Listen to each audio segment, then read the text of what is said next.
Pooja Gupta from Life by Design. Welcome. What I want to speak to you about today is the disconnect between the education system and reality. Have you ever felt that? Like when you knew that what you're learning is not going to be of any use to you in your future? I felt that many a times when I was growing up. And I thought, oh, why am I being so weird? You feel like you don't fit in, or why are you asking questions that are not being asked by anyone else? I used to keep wondering, like, is this any use to me in my future? And the more you ask those questions, the more around you people told you, just learn it, no, just give the exam, and all those things. And then you started to go with the flow, and you stopped asking the whys, and you just, keep doing whatever you're being asked to do. By 18 or 19, you pretty much follow every instruction that you're being given, and you totally stop asking those questions which are so important when you want to live your life. What's happening because of that is that there is a complete disconnect, a complete, people just lose themselves when they come out of school.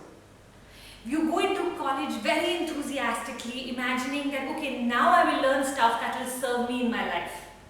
But guess what? In the first year you realize, that here it's even worse. It's even worse than school. Why is that so? Because at least in school they cared enough to spoon feed. But in college even that doesn't happen. Suddenly the teachers don't care. It doesn't matter what grader you were, what rank you held in class. It's all about 1 week before the exams, you come and give the exams, whether you had attendance or not, all of those things stop mattering. And so, as I'm doing Life by Design, I'm noticing all these college students showing up as my clients. And I'm starting to wonder what is wrong in our system that's creating so much of dissatisfaction. That children are totally and completely being misguided into systems where, there is no end channel.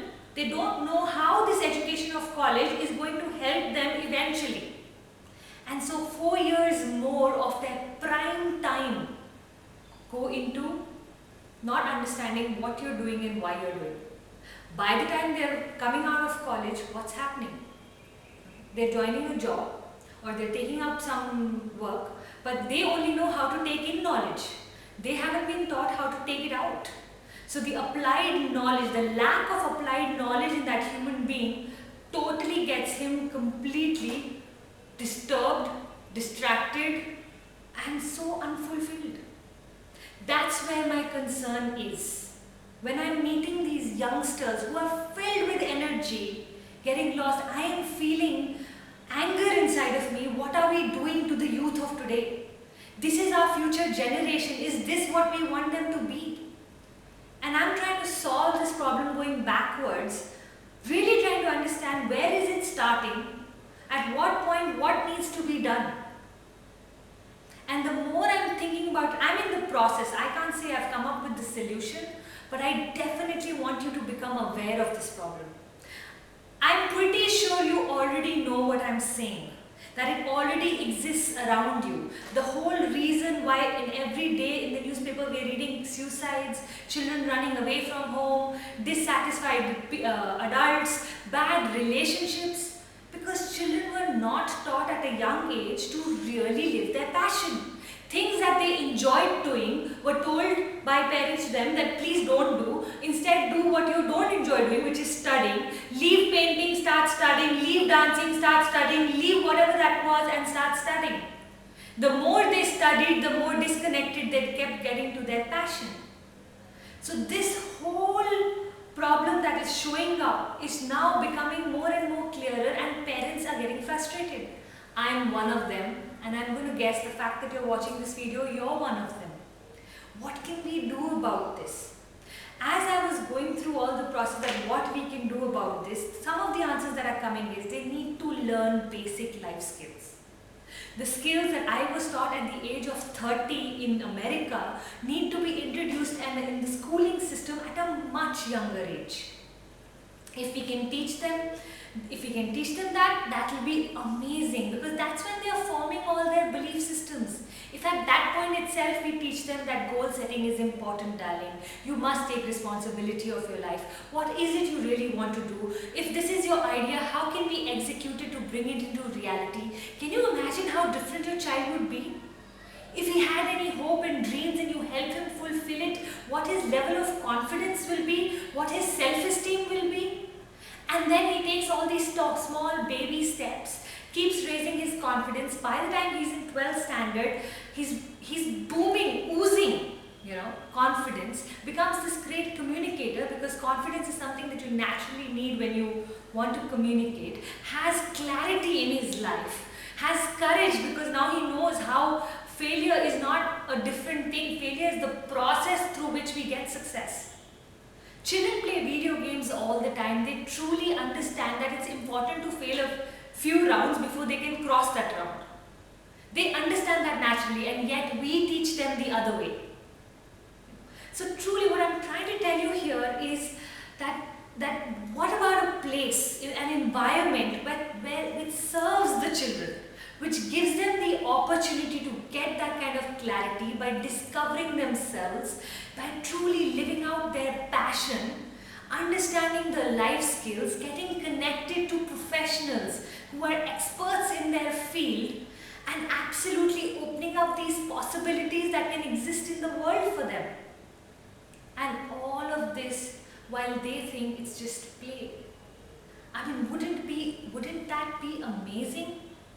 I truly want to create a space, at least for now, only maybe just on Saturdays, where children can just come in, take an hour of life skill lessons, which they'll be super excited about, because as I did with 20 children last month, I realized how much of their soul needs that nurturing, where they want to learn real concepts. They get it at that young an age, they get it.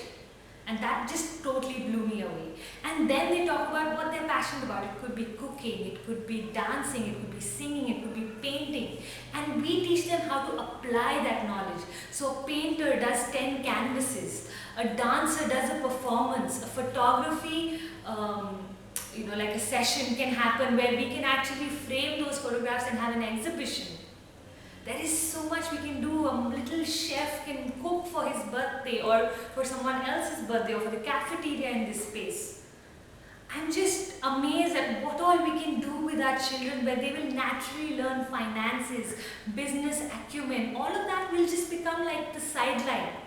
Instead of learning the formulas and concepts that they may not ever use again, for example in chemistry and physics. I mean, do you even remember trigonometry from school?